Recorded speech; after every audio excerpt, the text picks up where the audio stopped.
Hello, everybody, and welcome back to Big League Breakdowns. This is episode 3. I'm your host, Tyler, alongside Bobby.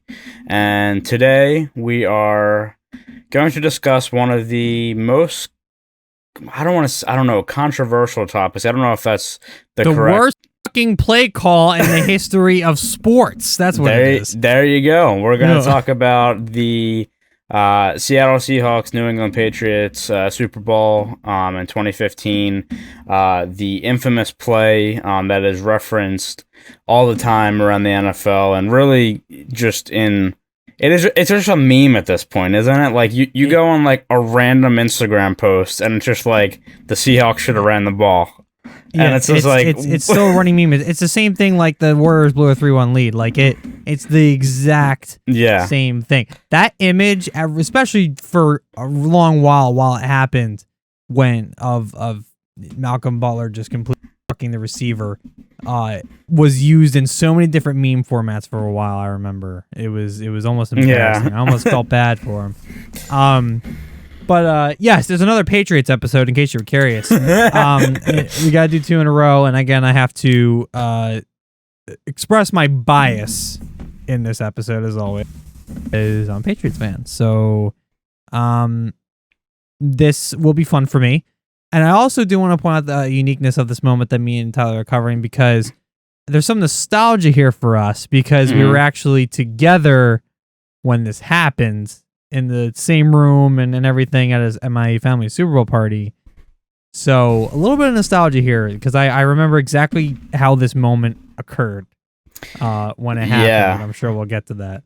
I remember a lot of things from that night. It was a good time, and so we're gonna take a trip back, break it down, discuss everything, from the start of the game. Recapping some of the season, and then we will get to the play you see here with 26 seconds left in the game, and answering the question: if the Seahawks ran the ball, would they have won the Super Bowl? Would the result of the game have been different if they ran the ball, or if they did anything different in these last 26 seconds of the game? So, a recap. A recap I want to do, and it's very interesting. So I was looking back at the regular season for both teams, and it's very interesting how it both played out for them, right? Because so on the Seattle Seahawks side, they start the season 2-2. I'm sorry, 3-1, but they barely get by the Broncos. They win that game in overtime. Another game I vividly remember. God, that was still when friggin' Peyton Manning was playing and everything was good with the quarterback situation in Denver. They start the season 3-1 and then fall to 3-3. And maybe at that point, if you're a Seattle fan, you have some doubt with how things go. They rattle off 3 in a row. They lose 1 to go to 6-4 by week 11, sorry, and then they win out the rest of their season to go to 12-4. So a really amazing end for them. And then you look at the Patriots side, and it's kind of a similar situation. And I feel like I remember the talk when this happened. So Miami goes into their opener against Miami, at Miami, and loses. I'm so sick of this fucking team. I'm just sick of Miami. It's always Miami. And I feel like, every year the Patriots, in the Brady era, every time they would lose their first game of the season, if it happened, or if they started the season struggling, it would always go to, is this the year that they struggle, this and that? And I feel like I remember talk about this after their loss to Miami. They lose that game. They come back. They've been saying this every fucking year. They said it for so goddamn long. They have. And oh my god. I mean, there's some interesting results here. So, they lose that game 33-20. They win 2 in a row against Minnesota and Oakland. They get blown out by Kansas City. Obviously, Patrick Mahomes. Literally everything that's going good for them. Yeah, the Chiefs. I don't want to say dynasty, but what they are now. They're going to be good for a while. Let's not get this twisted. Yeah. And then after that ass whooping, which was 41-14, they rattle off 7 in a row. 7 wins in a row, beating looking at it. Well, obviously this is a different time period. This is 6 years ago now, but beating some mediocre teams then that are still mediocre now. They won games against Cincinnati, New York, Denver, got Chicago in there, stuff like that. So they turned their season right around. They end their season as well at 12-4. And then we get into the playoffs. It's notable, this playoffs, because we have, of course, the divisional game between the Patriots and the Ravens, which was a really good game. I remember. Was that the bullshit game? The bullshit game? Hold on. You know what I'm talking about. Hold on. It's something me and John reference all the time because he's my buddy John is a fan. So he's hold on. Is it the bullshit game? It's if it helps the score. Yeah, it has to be. Has to be the game, right? Hold on. The score ended 35-31. So. Oh no, never mind. This was uploaded it was 2012. Never mind. Sorry. Okay, yeah. If you know what I'm talking about, it's the Billy Cundiff. It's no. It's a Sunday night football game.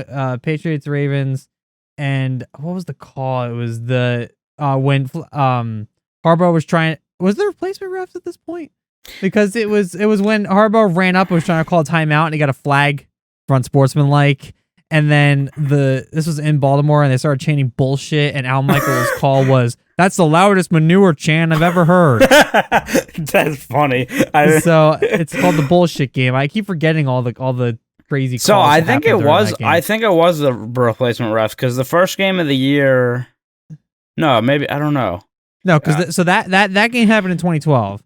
Oh, okay, yeah. Yeah, so I was just I forgot for a second. I don't think it was a playoff game. I kind of got a little tangent.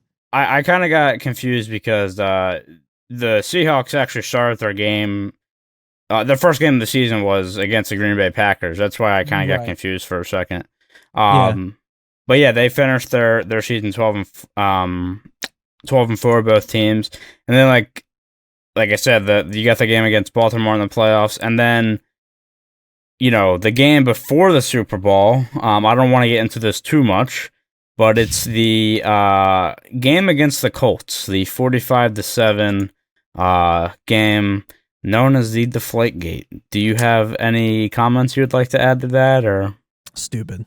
I just, you know what I hate about any situation about this, and I'm not going to deny that those things happened, because, I mean, there was obvious evidence about it. My whole thing was, I just love the angles that everybody took with this story, and like, oh, this is the Patriots just trying to get ahead, and this, that, and the other thing. It's like, I feel like that ball would have been used in so many different other situations that it would have just hurt or benefited both teams in some capacity anyway. I've always said this.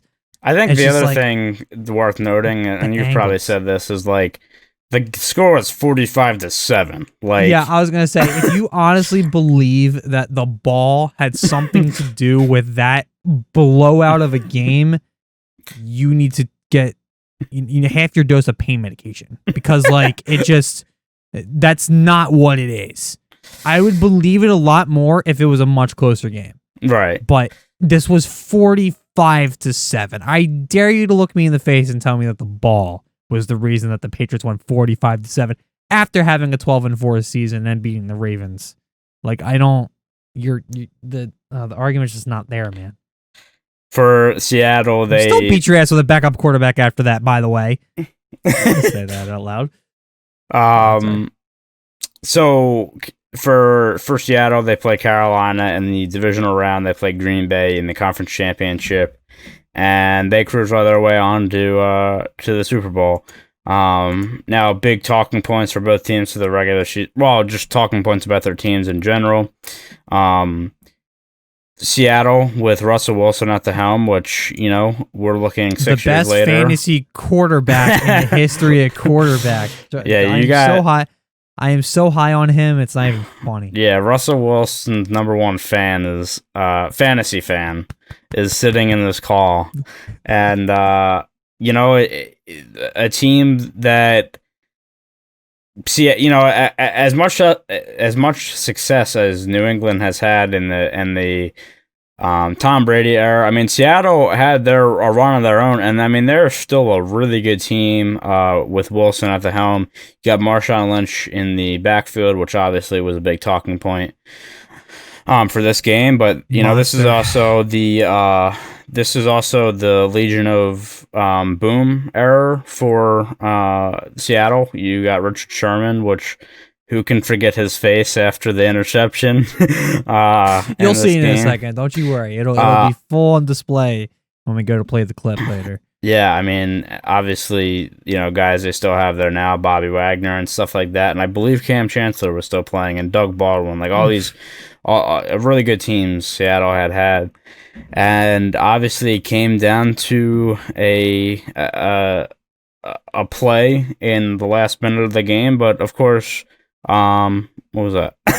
Oh, you hit a button. Okay. Oh, sorry. Yeah, I was a little late on the record button there. Sorry. Okay. I was just like, I didn't realize what was going on. Sorry. Also, I do need to say on the Patriots side, when talking about strengths, we do have Matt Patricia's ear pencil. Yes, we do. Which is a big deal for the Patriots. I mean, that gave them the upper hand, I believe. It was actually an earpiece. Yeah, he wasn't supposed to have, along with the headset, and the other ear he had like somebody else, like he had God talking to him through the God. I just for some reason just me and my dad would call him the mad genius all the time because one, he was arguably the best defensive coordinator in football at the time, and now he's a shithead coach. But it just anytime they would cut to him, he just looked like a homeless guy with a pencil who was going crazy over the numbers or something. Like he looked like he's absolutely lost his mind. And I love the guy, I really do. It just for some reason I always found the pencil being put in his ear in the middle of games just funny to me. Like I don't know why, it's just funny. I even named our original Discord bot after that. When I first made our server for our old project. So special place in my heart for that. Yeah, I mean, I just you're right. Great defensive coordinator. I don't know if his leash right now might be a little bit short in Detroit, although they're having an average season. But yeah, he's got what? I thought 3 years left on his deal with them. Yeah, but you know how it is. I think he can get fired next year. But for the Patriots, it was really the same old as it's been for forever with them. Obviously, Tom Brady at the helm, a stellar defense that is always really talked about with New England. Obviously, Tom Brady has always been the focal point on offense, but their defense has been elite for years. I mean, it seems like anybody they bring in, it's that way, and maybe that has to do with Belichick. Obviously, a great defensive coordinator in his time when he was defensive coordinator for the Giants. So it leads us into this game, and it's quite an interesting game. It's a very close game throughout. Very close. So you have no scoring in the first quarter. In the second quarter, the Patriots take a lead, 7-0 on a Brendan LaFell touchdown. It's also going to be really funny to see all these names coming back. Seattle ties it up. Marshawn Lynch scores. Rob Gronkowski comes back, scores. Seattle comes back. It's 14-14. And then that goes into halftime, and in the third quarter, the Seahawks take a 17-14 lead. I'm sure at this point Bobby was just sweating bullets. You got to remember this. I just there was just so many instances of just getting outplayed by this team. I'm like, oh no. Yeah, this one hurt. From that point on, it's 24-14 on a Doug Baldwin pass from Russell Wilson, and it's 24-14 going into the fourth quarter, and at that point, maybe it looks bleak for the Patriots. They score Danny Amendola in the fourth quarter, and then they take the lead with Edelman with 2 minutes left in the game. One of the greatest postseason performers for wide receivers in NFL history. And granted, he has had a lot of chances, but that. I mean, he's unbelievable in the playoffs. Always seems to just be the guy, and was always Brady's guy. So it leads us into a situation with 2 minutes left in the game where the Patriots have a 28-24 lead, and the Seahawks are trying to make that push down the field to get the touchdown to win the game. By the way, the drive that took place for them to get into the situation they are, as you see on screen, was crazy. I mean, you had the insane catch by I believe it was Curse. I believe it was Curse that had the crazy catch and almost scored off of too. Yeah, that almost scored off of. Yeah, I believe when we watched it, actually, didn't he get up and Malcolm Butler made the tackle? I'm pretty sure. Yeah, but I think it was blown coverage, right? I think is what. Yeah, yeah, but either way, man, it was like an insane catch to get them into this situation, and. Yeah, I mean, the drive itself, like I said, was just crazy. You also had a play prior to the interception, which is not talked about a lot, which is Dante Hightower, I believe, making a incredible play on Marshawn Lynch. Grown man right there. Yeah, Marshawn Lynch looks like he's gonna score to take the lead in the game, and Dante Hightower stops him, which puts us in a situation where we have second and goal from the 1 yard line. So with all that being out of the way, kind of the background, let's get into the meat and potatoes of the show here.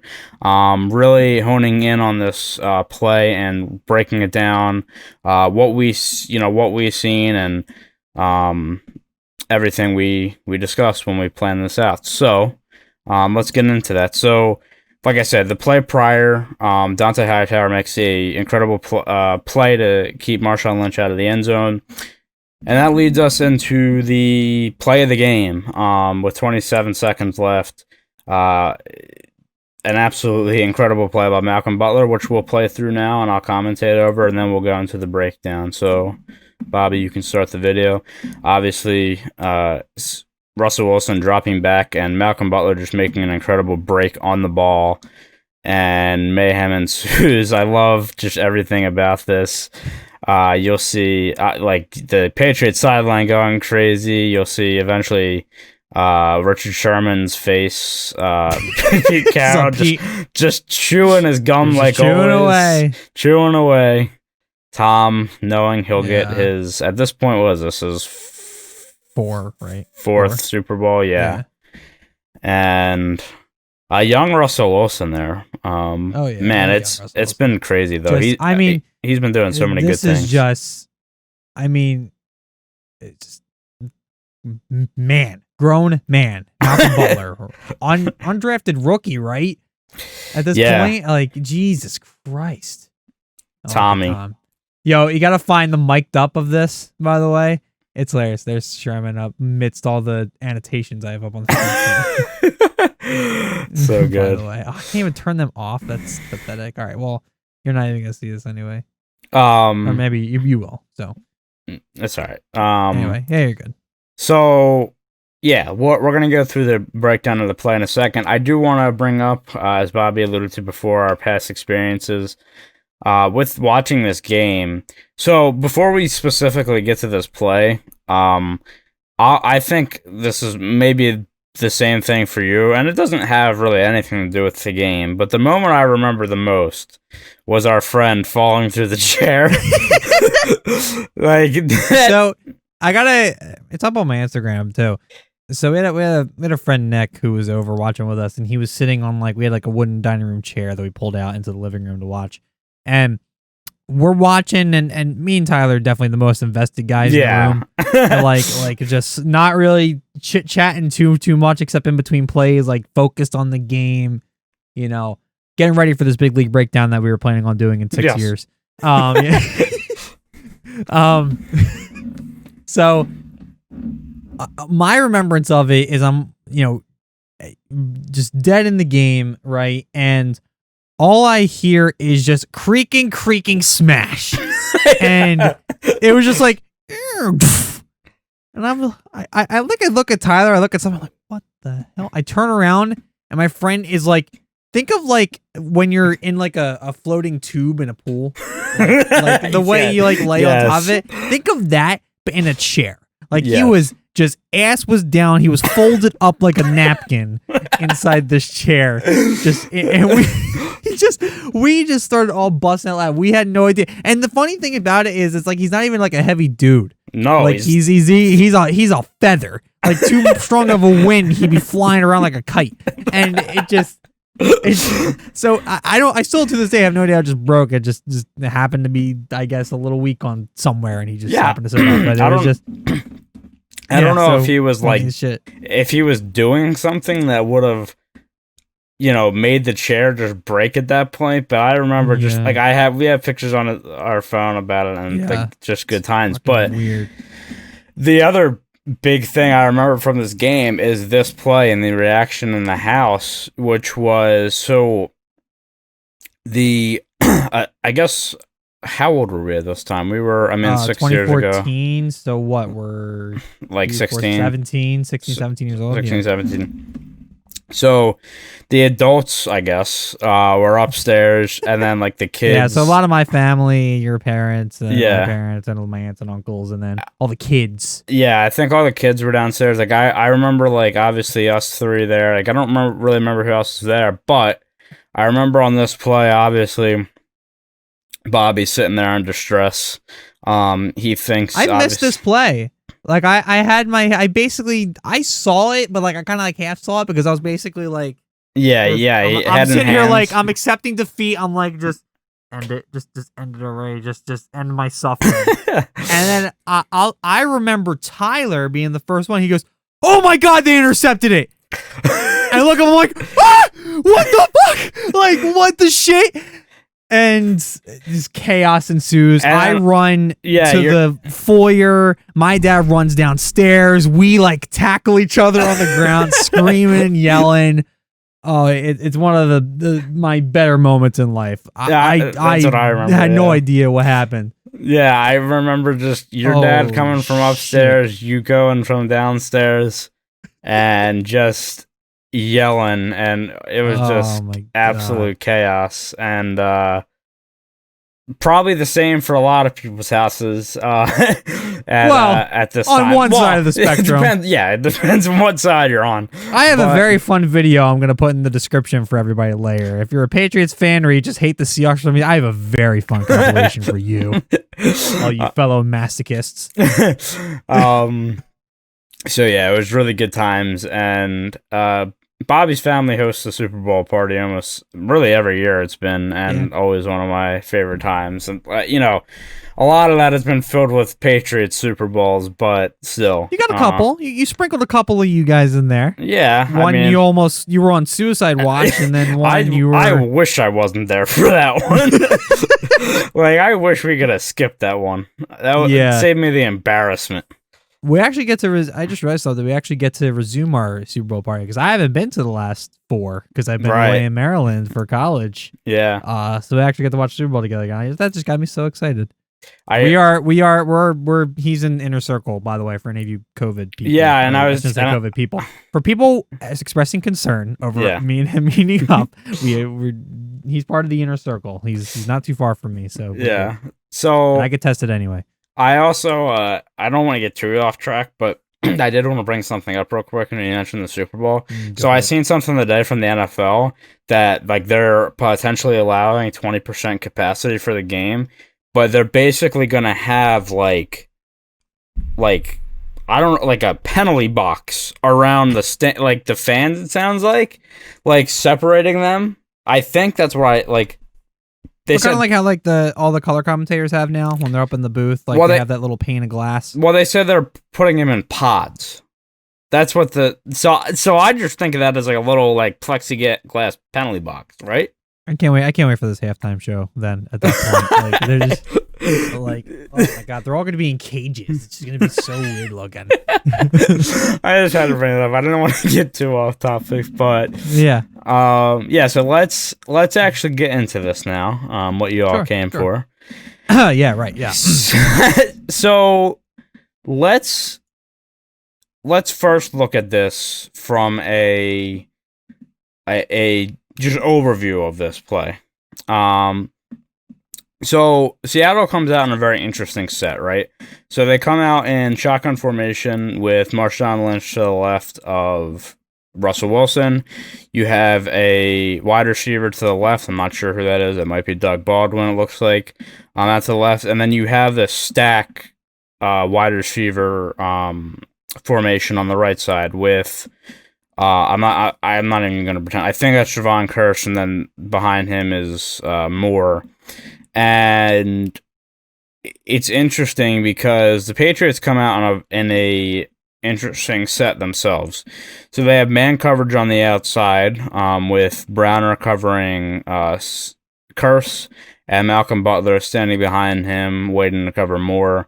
You have a single high look with looks like Dante Hightower at the H in Seahawks. And then you have another cornerback on the other side.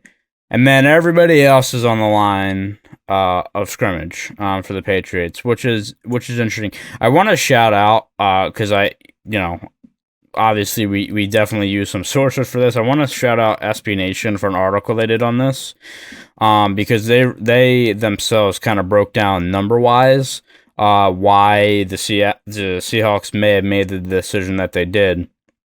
So if you count this, disagree, but I'll get to that in a second. Yeah, so if you count this up, the Seahawks have 1, 2, 3, 4. They have their 5 offensive linemen, and then they have a tight end who is on the far side, lined up down in a stance. And then for the Patriots, they have, like I said, they have Hightower kind of at the H. They have let's see, we'll count it up. 1, 2, 3, 4, 5, 6, 7 people on the line of scrimmage, and then they have obviously that guy close. Actually, run this play real quick because now that I'm saying this, I'm pretty sure Baldwin comes in motion. Maybe. Oh, I'm sorry. And I got speed on this too. Baldwin goes in motion to the left. So let's break down some of these routes here, right? We're going to keep playing this over and over again. You're going to have a job, sir. So stop it right here. Okay. So we have Marshawn Lynch is running, not a wheel route, but he's just kind of running a flat to the corner. You have Doug Baldwin running a slant. But really, this play is designed for one reason and one reason only, and that is the throw that is made. You have Javon Curse trying to set a pick, which he really does unsuccessfully, and then you have the slant route from Moore, which is that's where the ball is going on this play. There's a lot to break down from this, but it's just interesting to see from the Seahawks perspective because it's like, obviously, if that's not open, which like it's going to be hard to see until it happened, like it did. But again, that is like a one route concept that almost seems like that the ball is going there no matter what. Yeah, and Russell Wilson makes a throw. He didn't even look left. Yeah, Russell Wilson makes that throw, and Malcolm Butler, like again, a hell of a play on his part. But there's a lot more to it. So yeah, again, a great play there, and God, it's just crazy. Like I just watch this again, just like I'm just like all the memories are coming back of everything that happened that night. But yeah, the Patriots come out and again a very it's SB Nation the article they have I think they kind of maybe make it a little bit too like, oh, Belichick's a genius kind of deal. but it is a really good play. So they come out obviously in a goal line, but they have nickel in their cornerback, sorry. And again, just a great play on the part of Malcolm Butler, which I want to get to because there is a YouTube video, and I'm sorry, what's it called? You'll know it. Yeah, so it was called the Malcolm Butler interception. Do your job, Bill Belichick and the 2014 Patriots. It's a decently long video that interviews all the coaches, all the coaching staff of the New England Patriots, talking about how that play happened from their end of things. And what you got to understand is that there was so much that went into this in terms of what was practiced. The main point that got me about the video, and I'll leave it in the description for those who want to watch. If you're interested in the psychology of this play, go watch that video. It is super interesting. You're probably not going to be able to look at Bill if you're not a Pats fan. I get it. I understand. But it's a really interesting video from just a straight football perspective, right? So the main point that they pointed out, and they had footage of this. So they practiced this exact play in practice. And they showed a rep that they did where they had a very similar formation to what they had there, and another jam route, kind of like what the Seahawks did. And Malcolm Butler got caught in the jam, and that left the practice squad receiver open for an easy touchdown at the goal line, right? So the coaches all pointed to this and said this was the coaching moment for Malcolm at this point. It's that when you see this start to line up, you have to go around it instead of getting caught in the jam there. That's exactly what he did, and it was textbook. He did exactly what he was coached to do. So that's the biggest part. So Malcolm Butler took this, and you could tell he paid attention because he did it exactly how he was supposed to do it, and it led to, arguably the greatest interception in Super Bowl history with this play. I mean, look, like he knows it's coming. Like the way he's lined up, he's a little bit further back. He sees the jam, right? And he immediately all he has to do is follow Lockett. What does he do? He actually beats him to the ball. So it's a well scouted, well taught, and disciplined, just do your goddamn job play. And Malcolm did it perfectly. Yeah, I think I said Moore. It was 83 earlier. That's Moore on the team now. Yeah, that's Lockett. And there's a couple of things to break down with this. So I go to the start again, if you will, please. I want to, and just pause it real quick. I want to highlight number 39, Brandon Browner. I'm so bad. Is it Brown? Yeah, Browner. Yeah. So he makes a really good play. He basically eliminates the jam route. So when you watch this play, look at him extend his arms and just stop Curse from being able to ram him back. He's done here.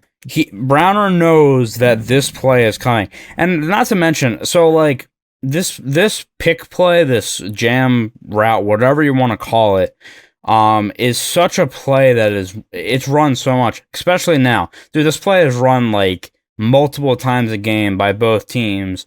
Of course, down in goal line situations like this, you get it a lot, but you also just get it like anywhere on the field, really. But around the goal line, like this play is very popular. And again, here, the Patriots obviously expect this. And like I said, I wanted to highlight Browner because himself makes a really good play to make this play possible. He does not let Curse drive him back into Butler to make the pick. He knows what's coming. He steps up, stands his ground, which leads a path to Malcolm Butler. Now, in the Do Your Job video, they were talking about the Malcolm Butler was kind of getting caught in between. Do I go over the screen to make to break on the wide receiver, or do I go under it? Browner made this a one decision. Like it was one decision. You're obviously not going to go under this to try to cover him. And it's amazing too how Malcolm noticed this. Like watch how he doesn't move when the ball snaps. Watch, he watches. He sees what Browner does. Okay, he knows, there's Lockett. Yeah, it's so funny, man. Like you can literally you can see it. It's probably less than a second of decision making that happens. Yeah, well, let's play this full speed. Watch how quickly he makes this decision. Like, I'm playing at a quarter speed right there. Watch how quickly he makes the decision. Ready? Barely a second. Yeah.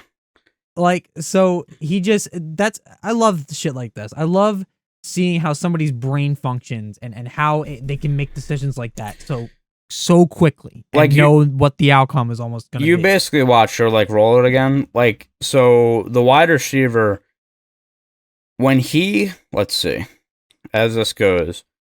So he takes his steps. When he plants his right foot in the ground, Butler sees that and bam, goes to where he needs to be. That's just, again, great recognition. And you see that decision being made in less than a second. I mean, it was easily less than a second that happened. But like I said, great job by Browner to, again, eliminate. He gave Malcolm Butler a clear shot at the ball. And by the way, to further this point that this ball was obviously going to the wide receiver, Lockett, I think it was also in that video. I'm not sure. Maybe it was another video we watched. But they had mic'd up Javon Curse on this play, who is the wide receiver that is trying to throw the pick. And you hear him say, "Let's go, Lock, let's go." Like, this ball is going to this man. Like, a very predetermined play. Like, yeah, it is a very predetermined play. Exactly. Yep. Yeah, it is a very predetermined play. Obviously, Kirsch, tries to get there to have the pick, and it doesn't happen. So, in your opinion, with Marshawn Lynch in the backfield and everything that happened to this game, why do you think Pete Carroll made this call? Oh, is it time for the toasty section of this? Yeah, okay. It's getting toasty. Yeah. Okay, so like that. So I just want to point out. So Tyler mentioned this SB Nation article, which is in the description, but it's titled "It's Time to Stop Being Mad at the Seahawks for Throwing the Ball at the 1 yard line, Super Bowl 49," written by Jeff Schwartz, and it was published in 2018. Mm-hmm. So, okay, no. Let me tell you why no. No, I'm not mad at that. I'm actually so happy they tried it. So the entire article's argument, what had to mainly do, the thesis, if you will, had to do with the Patriots and how they lined up, which Tyler kind of broke down a lot better than I ever could, right? So the main point of the article said, basically, where was Marshawn supposed to go?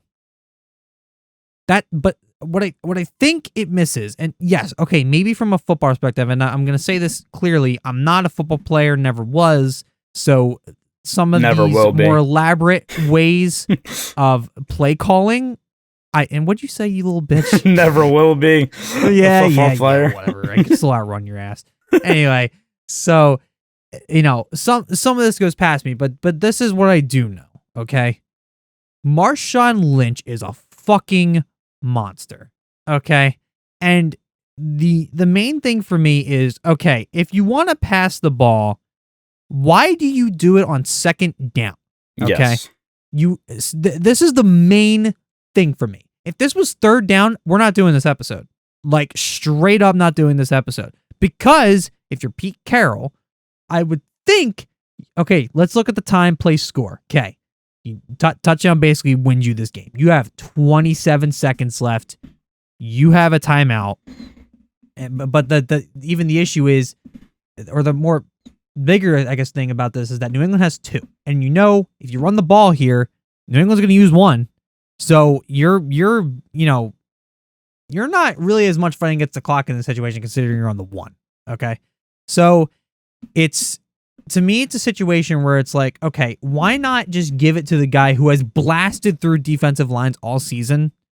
One of the best running backs in his generation. Right. And look how big this dude is. One of the best goal line running backs, yeah. Yeah, like, there's a reason he's there, right? Like, why don't you try it here? You don't have much to lose unless he fumbles it. And I don't think he's a guy necessarily known to do that. Yeah. Like, this guy is just, at this point, again, it's 2014, he's just known for just plowing through people and full defensive lines and getting holes and this, that. And look, let me play this through real quick. I'll give, the people against me here a little bit of leash, okay? there really wasn't a hole. So this is where, yes, SB Nation kind of has a point.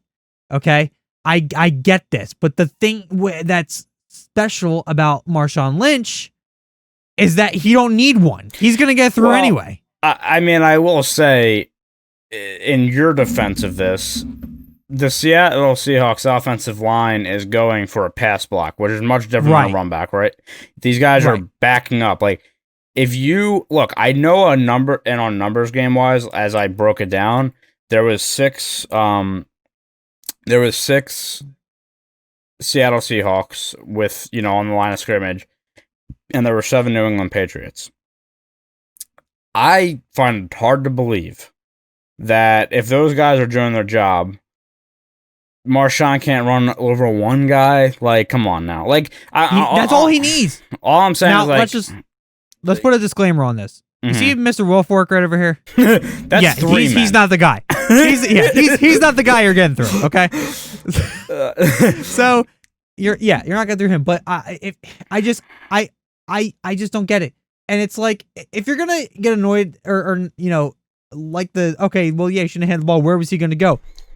They could have really put him anywhere, man. I mean, that's the whole point of Marshawn Lynch being on your team. And look, if Marshawn Lynch fails and he gets stuffed, or even if they lose a couple yards, they're on the fucking 1. They can afford a couple yards. I know you don't want to ever lose yards. I get it. Yeah. I get it. But you're in a situation where time's kind of on your side. You have second down. You have a timeout. I feel like you try it once, and then 3rd and goal, you can try this play. So that's the biggest thing for me. That's really what my argument is.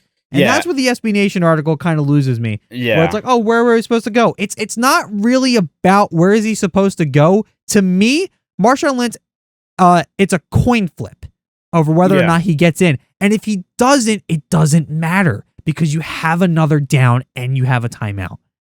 Like, that's just what it is. I don't understand why you go to this. And for the more basic excuse of, oh, well, the Patriots were probably expecting this. Not at this point. Like, not at this point. And that Do Your Job video, Bill even points that out, is that he was actually going to use one of his timeouts, and he had people yelling in his ear about using a timeout before this play lined up. But he said he was kind of watching the sideline. He noticed something was a little off. Seattle wasn't fully prepared. So he knew they weren't going to run something usual at this point. So Pats were prepared for this, and this speaks for the SB Nation's article about Bill being a genius, which he is. Yeah. So and the video does a lot better of explaining it than I do, but there is a point there about how the Patriots kind of knew something weird was coming. So yeah, they knew this was coming, and it just to me the whole thing is that you absolutely could have afforded an attempt with Marshawn Lynch. That's the whole point. He's there, even in this formation. Like, I mean, give him the ball and shotgun too. Give him a leap. I don't know, man. This guy's got hops, and this guy can plow through people. He has so many different ways of getting to the end zone, especially at the 1, that it doesn't matter. And if he doesn't, that doesn't matter either. You have 2 downs and one of your timeout, and you're what? How much clock we think you're going to burn here off a run? Maybe 7 seconds, if that. Well, so I want to break that down in a second because Sure. I'm going to go through that. But your argument is what mine is maybe you get to a point where you have to throw the ball and you run this play, but I don't think second down is the way to do that. No, not with the utility that you have. Right? So, like I said, the SB Nation article I actually really liked, but again, it's like you see it all the time where there's odd man numbered rushers at the goal line where the defense has 1 or 2 more players on the line of scrimmage or rushing the rusher to stop him from getting in the end zone than the offense has. And at that, like, again, it's basically a coin toss at that point, like Bobby said, in this situation.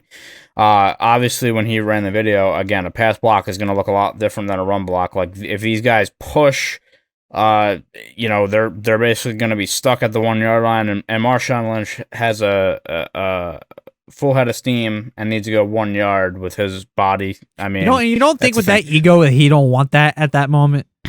Well, that's a whole thing we'll get to in Shout a little out Pat bit. McAfee and that conversation. Yeah. So, as Bobby said, my biggest issue is time, place, score. So it's second down. Can you actually run this real quick? I just want to see one thing. Okay, so it was a running. I wanted to see if it was a running clock. So, because you had mentioned about the Patriots like thinking about taking a timeout, but didn't. So this clock was running. It wasn't a dead ball clock. So you have 27 seconds. So they snapped it at about 26 seconds, right? So let's say plays over at 21. I just want to say with this pass play plays over at 21. Clock stops 21. Right. So 6 seconds burn there? Right. So I think I'm going to put this out there. Let's say that the Seahawks run the ball on second down and don't get in. I'm going to eliminate the idea of the Patriots taking a timeout to... I don't know. I was going to say I eliminate the idea of the Patriots taking a timeout. Well, just go with the notion anyway. Just go with the notion anyway. Let's see where it goes. Because, so let's say... So the ball gets snapped at 26 seconds. Say Marshawn Lynch runs the ball, doesn't get in. Yeah, I would say there's going to be 19 seconds maybe left on the clock. You call your timeout. You have 19 seconds left. I think you go into the huddle with 2 play calls, and I get it, it's going to be close. But you go into the huddle with 2 play calls. Let me say this. You go into the huddle with 2 play calls if you run the ball on third down. If you don't, if it's a passing play, it's obviously going to be a touchdown or an interception or a dead ball because it's an incompletion. So, yeah, at that point, like on third down, you're basically going to be throwing it. So the clock shouldn't be that much of an issue. No. But with a timeout in your pocket, on second down, with plenty of time left, and again, Marshawn Lynch at the 1 yard line, like I didn't like that. And when we had originally did the planning for this episode and we did our breakdown by ourselves, I really had it in my head, so I apologize. I'm kind of going. It's been a minute since we planned this episode. This episode. Yeah, but I had it broken down, and basically I figured out that I had thought that the Seattle Seahawks could run 3 plays. They could run 3 running plays if they wanted to. Yeah. With 26 seconds left. That's what I thought. Might be stupid, but you could definitely do it, and there's definitely an argument. Yeah, it would be stupid. I mean, it could be stupid, yeah, but but yeah, I didn't like the fact that it was second down and you throw the ball with a timeout in your pocket. Yeah. Again, I get the numbers game thing, but I think you got to give it to Marshawn Lynch in this situation.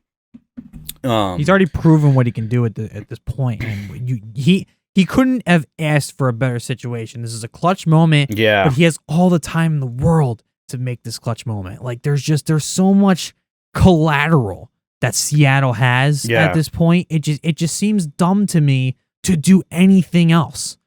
Like you can run the shotgun. I don't have a problem with the shotgun or any of that. I don't have a problem with this kind of setup still. But just hand Marshawn the ball. Give him the space. You know what I mean? Even if you lined up receivers to kind of tease the play, just they're blockers at that point. I mean, look what his route is anyway on this play. Which, by the way, I did want to point this out too because it is kind of a shame that this was kind of a one route play, because I feel like if you give Marshawn a little bit of time, he might have had something here. Look how much space he has up here. Yeah, if he runs, if he goes to that corner, it's getting fade. Yeah, I was gonna say, yeah, you're right. You lose, and then it's unlikely you're getting that pass intercepted if you throw the fade to Marshawn up here if he gets here. Oh, yeah, well, that especially with I don't know who that is, but obviously a guy who's gonna be slower than Marshawn. And it's like, so it'll be incomplete. You don't have to use your timeout. So then, yeah, you run third. You can run this play, or you can try and run it, or whatever, and you still have a timeout with probably only 4 or 5 seconds burned. I think the moral of this is what we're trying to say is that, before this play, you go into second down. There is so many ways that they should have been able to run 3 plays if they needed to. Mm-hmm. If that's at least 2. If you want to say 3 just okay, yeah, 2. That's not even a debate. Yeah, I mean, I think I think there's a couple ways they could have had 3. Sure. Like, like I said, say they run the ball, get stopped, they call their timeout. They throw it on 3rd down, nothing's open. Let's say Russell Wilson throws it in the stands, then you have a 4th down play with under 10 seconds left. Like I think there's, so I think there's a lot of things.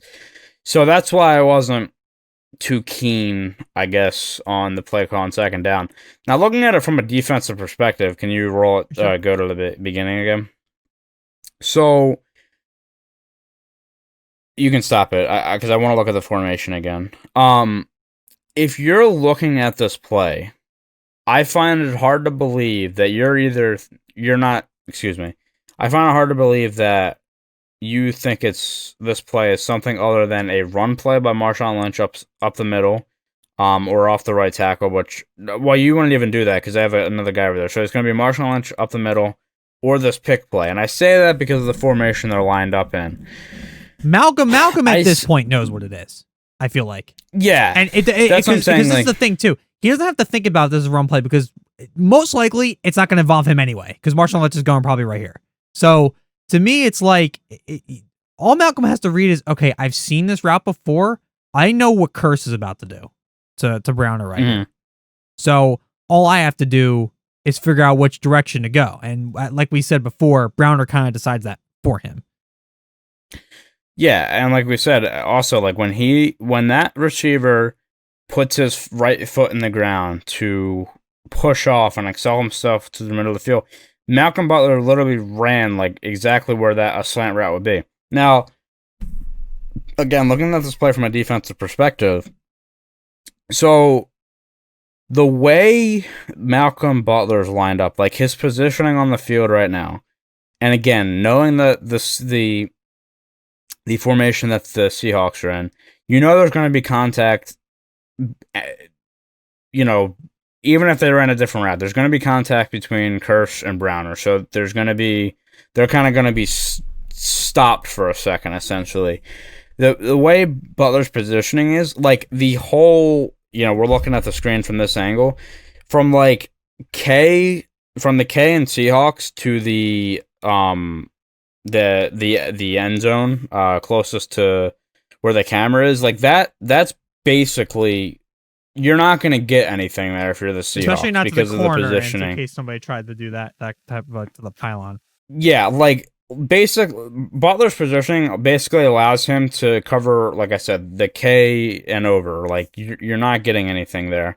And again, with this positioning, like I just find it hard to believe that you would think that this play is not going to be a pick route or run up the middle, because you see this all the time, and that's why I don't really love this formation. Like it works, obviously it works sometimes, but I feel like this was just a dead giveaway. Like the way they're lined up there, they're in a stack formation. It looks like Lockett is like a little bit maybe to the right of him, like so. They're not like lined up directly behind each other, but yeah, I mean, am I crazy here? Like, I just feel like this is like, you see this formation, you're like, okay, this is gonna be. Unfortunately, we have recency bias here, where we know what the outcome is. But I mean, what other routes would you do with this setup? Like, if you had them lined up evenly, there's a million different directions you could go. But when you have one back, what do you think he's going to do? The only other option I could think of is, again, just another like slant route, maybe to the line here, which that would be an interesting play here, because Butler's going to have to really work to get to there. But yeah, that's an option too. But again, back to the whole predetermined bit, we know, or the Seahawks know what the play is, and they know it's only going one way and to one person. It's like there's no room for adjustment, no time for Russell to scramble. Well, I say no time, although it definitely seemed like he did have quite a bit of it, actually.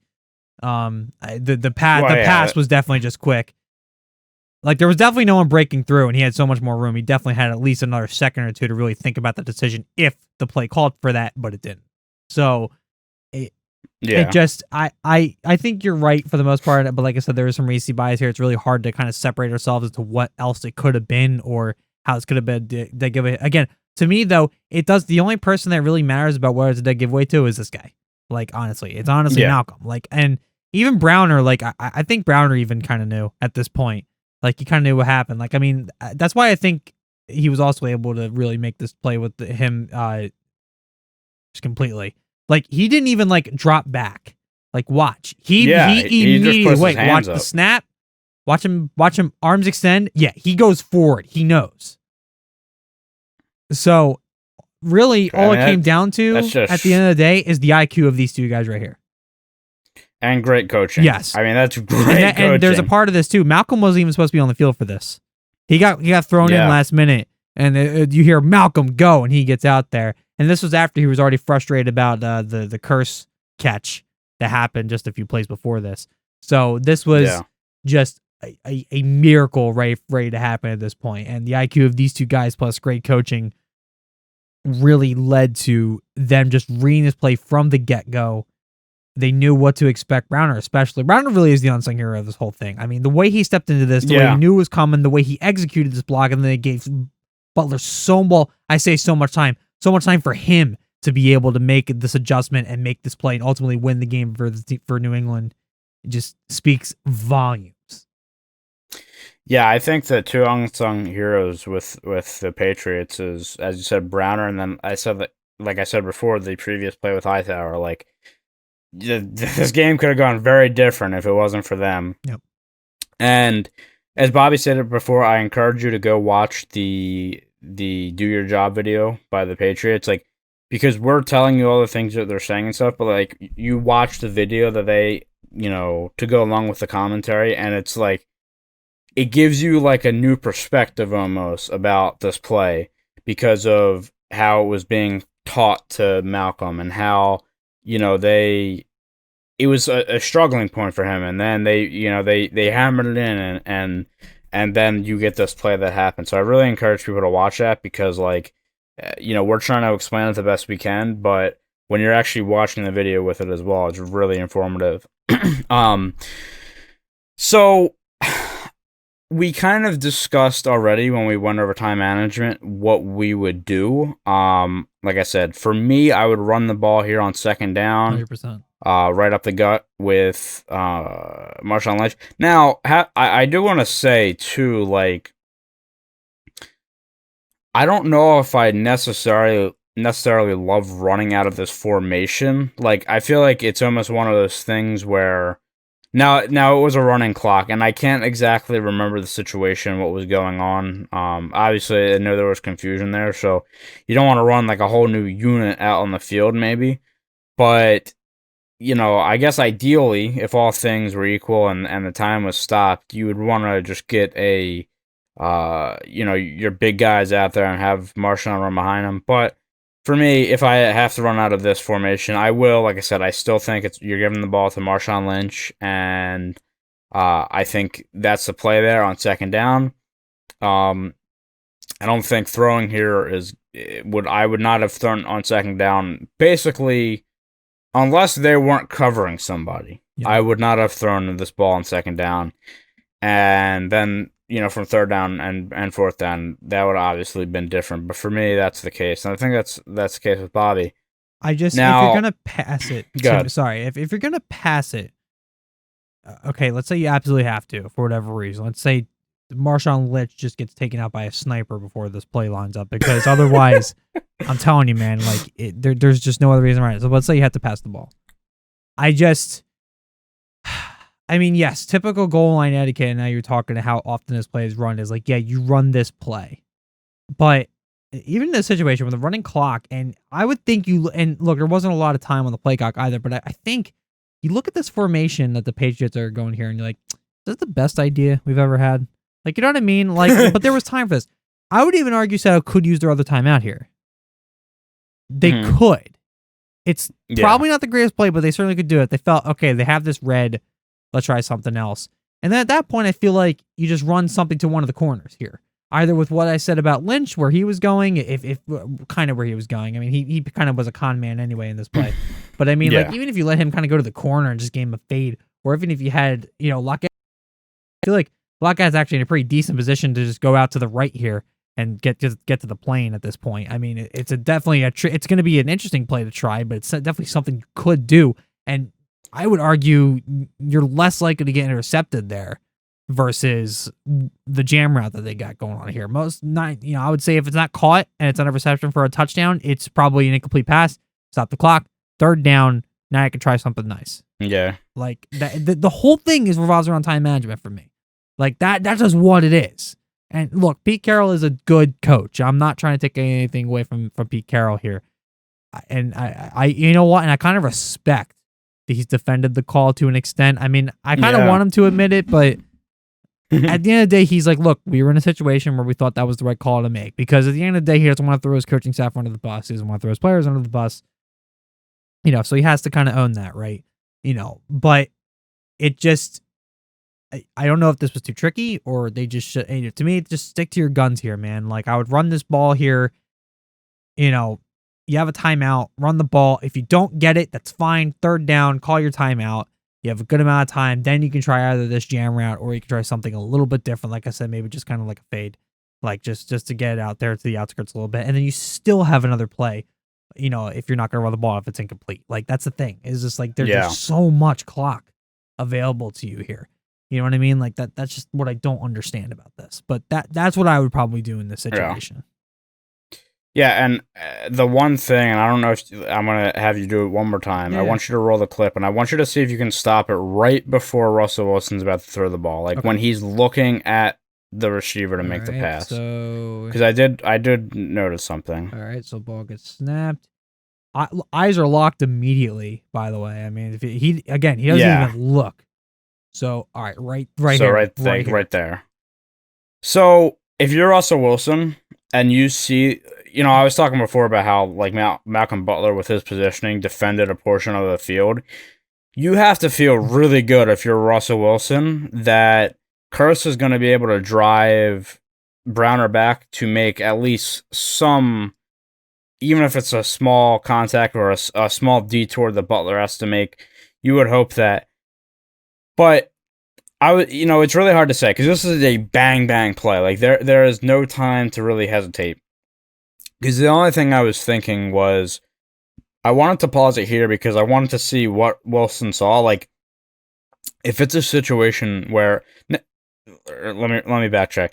He sees right now that Lockett is on that slant already, but he also has to see that Butler's breaking, and like it's so hard for this play because it is bang to like have to hold it for a second and like have that hesitation because like.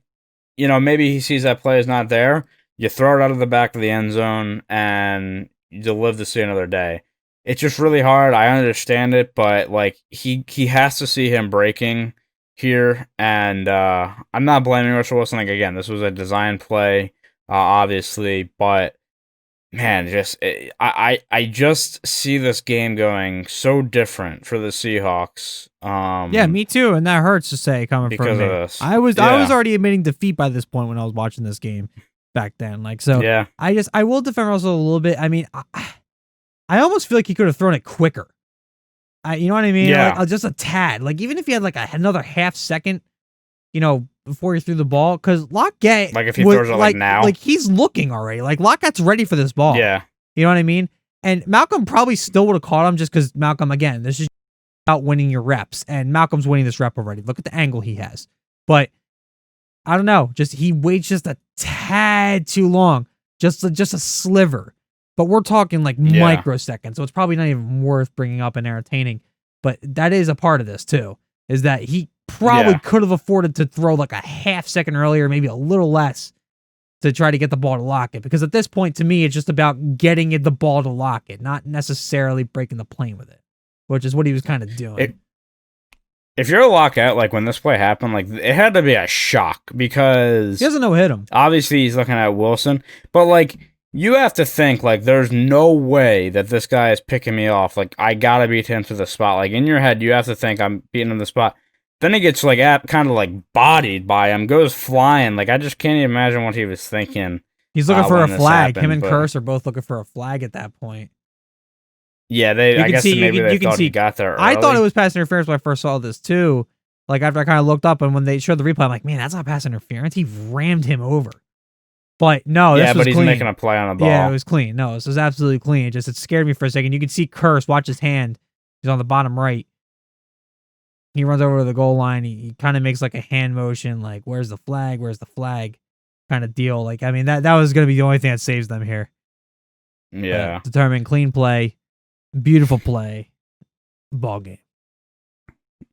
Last thing I want to talk about before we wrap up here is you're talking about a little bit about the backlash that came from this, or stuff that happened internally with the Seahawks. I mean, if you're Pete Carroll, like, do you think there's a reason that he didn't give Marshawn Lynch the ball here, or is it just, I know a lot of people say that, and obviously, like, a lot of stuff came out of this, as you alluded to before. There was a Pat McAfee interview with Marshawn Lynch where, he said there was definitely a riff after that with him, and obviously he left. He played, I believe, one more season. I think we looked into this, right? He had played the following year, and then after that, he retired. Yep, I believe, or he retired. Yeah, he posted that picture of the tweets hanging up. Yeah. Did I say tweets? Cleats. You did. I was gonna let it roll. Yeah, no, but, I'll catch myself. He tweeted a picture of the cleats hanging. Sorry. Yeah. I don't know. Do you think there's a reason that Pete Carroll didn't give him the ball? Or I mean, on a basic level, it's like, oh well, the Patriots are gonna expect us to run the ball here because it's Marshawn fucking Lynch. So of course they're gonna expect us to run the ball. So I was like, okay, well, let's surprise them with something different. And I guess they figure, okay, this jam route works a lot of the time. And that's, I will admit this. Again, I think a lot of this really comes down to Malcolm Butler just won this rep, which is something SB Nation kind of said. Like, just sometimes defense wins the reps, and the Patriots won this one. Yeah. Malcolm Butler just read this perfectly. Like, and that's one thing I will agree with SB Nation is that if this works, this is genius on Pete Carroll's part. Like, if this worked, 100%. But the fact that it got read so well, kind of goes in Pete Carroll's favor because it means he kind of called the right play. Malcolm Butler just read it. I guess he's like, okay, there's a pretty good success rate on this, and again, it's going to be a pass. We have time, we have clock. So if it gets dropped for whatever reason, okay, we can try it again, or we could try something else on third down, but I just, that's got to be what he's thinking. And like you keep saying, it's kind of a numbers game. Probably statistically, this was just the best play to run at the time. It just, to me, I'm all about knowing your weapons, and Marshawn Lynch is a pretty big fucking weapon. So, I just, again, I've said it 50,000 times in this episode. To me, best decision is to give Lynch the ball. But I guess in his head, based on numbers, based on the success rate of this play, which I don't have the numbers of, I don't even know how you would even come up with those. But just knowing that this play works a lot of time and is a very common route and is run by virtually every team at the goal line like this, and with time on a little bit on your side, you got a timeout, you can probably afford this, and it's very unlikely Malcolm Butler does what he does. Okay, yeah, I can see how he runs this play. But to me, at the end of the day, okay, is Marshawn Lynch still healthy? He alive? Okay, cool. Give him the goddamn ball.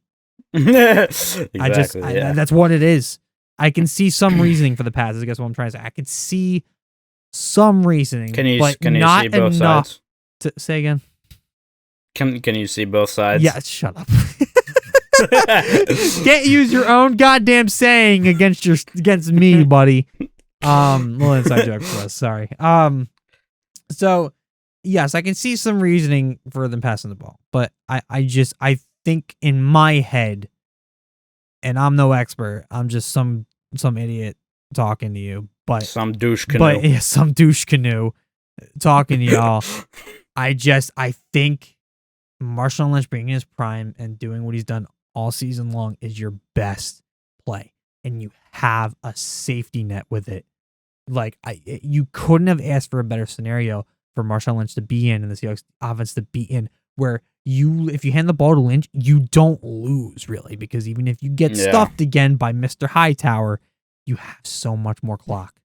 It just doesn't make sense to me. There's some reasoning, not enough to convince me otherwise that this was the wrong call. Yeah, I agree. And like I said, obviously this caused a little bit of a rift between Marshawn and the Seahawks, and Obviously they've had their success since, not postseason success, but they've had, or, in terms of Super Bowls and stuff like that. But they're still a very successful team, and Pete Carroll still being there, Russell Wilson still being there. But this play, obviously, it had a huge landscape on the NFL, and again, what can you say about Malcolm Butler? I mean, that's a very athletic and smart play that he made. And again, getting the Super Bowl win, Brady's fourth, and the rest is history. But we would like to know what you think. I'm really interested because again, this is something that is it's so talked about, and used so much, it's almost a meme at this point. But I would like to know what people think about what we said in our breakdown, and leave a comment below what you think and what you think the Seahawks should have done. A little bit of promoting of our socials. If you'd like to contact us, we are on Twitter, Facebook, and Instagram. We're on Twitter at BL_breakdowns, and Facebook and Instagram, we are at Big League Breakdowns. Doing some stuff over there, and we always promote when the show is going live and stuff like that, and we're definitely going to get more onto the social media. So we'll be doing that. Be sure to subscribe if you enjoyed the episode. Give us a like, all that good stuff. And I think that is it. You got anything else to add? Just know that audio versions are coming. I figured out a plan. It's just not executed yet. So just stand by for those. Although I really, really do recommend, if you're going to watch the show and be a fan of the show, it's probably in your best interest to try and watch as much as possible, because I really think a lot of what we show, what we talk about visually is just important, especially how many times we replayed this clip today. Like, just that by itself, like, I think you need to kind of see it. I mean, you certainly can listen to it if it's something you want to do, and I'll make it available because it's not really much extra work for me. So if you want to listen to it, it'll be available on Apple, Spotify, and Google, and maybe a couple other platforms soon. I finally figured out some distribution issues that I was having originally with prior app projects that I wanted to smooth out and make sure it was all said and done so that we didn't have any issues down the road. It's figured out. Just give me a little bit of time, and it'll be on your favorite platforms very, very, very, very soon. With that being said, we hope you enjoyed the episode. And that is all. We will see you next time for episode 4 of Big League Breakdowns. See you, everybody.